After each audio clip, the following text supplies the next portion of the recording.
ఏర్పాటు చేశారు. మన ముఖ్యంగా ఎమ్మెల్యే గారు ఈ విగ్రహావిష్కరణ కార్యక్రమంలో సహాయ సహకారం ఉంది. అట్లాగే రాధారంగలి మిత్ర మండలి వాళ్ళు బలంగా నిలబడి దీనికోసం పనిచేశారు. రాధా గారు ముఖ్యంగా రంగా గారి అబ్బాయి రాధా గారు ఈరోజు రంగా గారు చేయని అనేక కార్యక్రమాలు ఉంటాయి, అయినా కూడా వారు వీలు చూసుకునే కార్యక్రమాలు కాదు. ముఖ్యంగా కంకిపాడు ఇక్కడ స్థానికులందరూ ఇంత గ్రాండ్ గా ఘనంగా హైవే పక్కన రంగా గారి స్టాచ్యూ ఏర్పాటు చేయడం మీ అందరం కూడా చాలా సంతోషిస్తాం. మహానుభావుడు సమాజం కోసం పనిచేసిన మహానుభావులు వాళ్ళని మనం గుర్తు పెట్టుకోవాలి. కూడా కోస్తా జిల్లాలో రంగా గారి విగ్రహం లేని ప్లేస్ లేదు.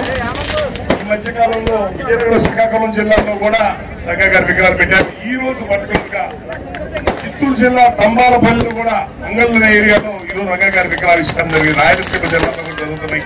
తెలంగాణలో ప్రగతి నగర్ హైదరాబాద్ లో ఏర్పాటు చేశారు. అంటే నిస్వార్థంగా సమాజం కోసం పనిచేసే వాళ్ళు ఎప్పుడు కూడా చరిత్రలో ఉంటారు. చరిత్రలో లేకుండా చేద్దాం చూసినా వాళ్ళు ఎక్కడికి వెళ్ళరు ఉంటారు.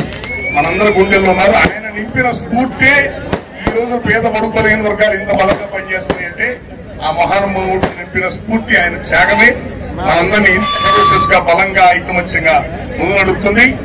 ఆయన ఆశయాన్ని మనం పురికిపుచ్చుకొని ఆయన ఆదర్శంగా తీసుకొని మనందరం ముందుకెళ్లాలని కోరుకుంటున్నాం.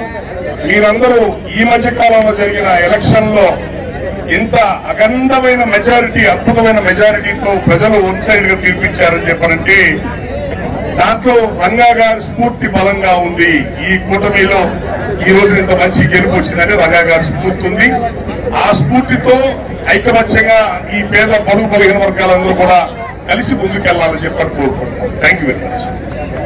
ఆవిష్కరించబడటం ఇంత పెద్ద ఎత్తున ఏదైనా రాజకీయ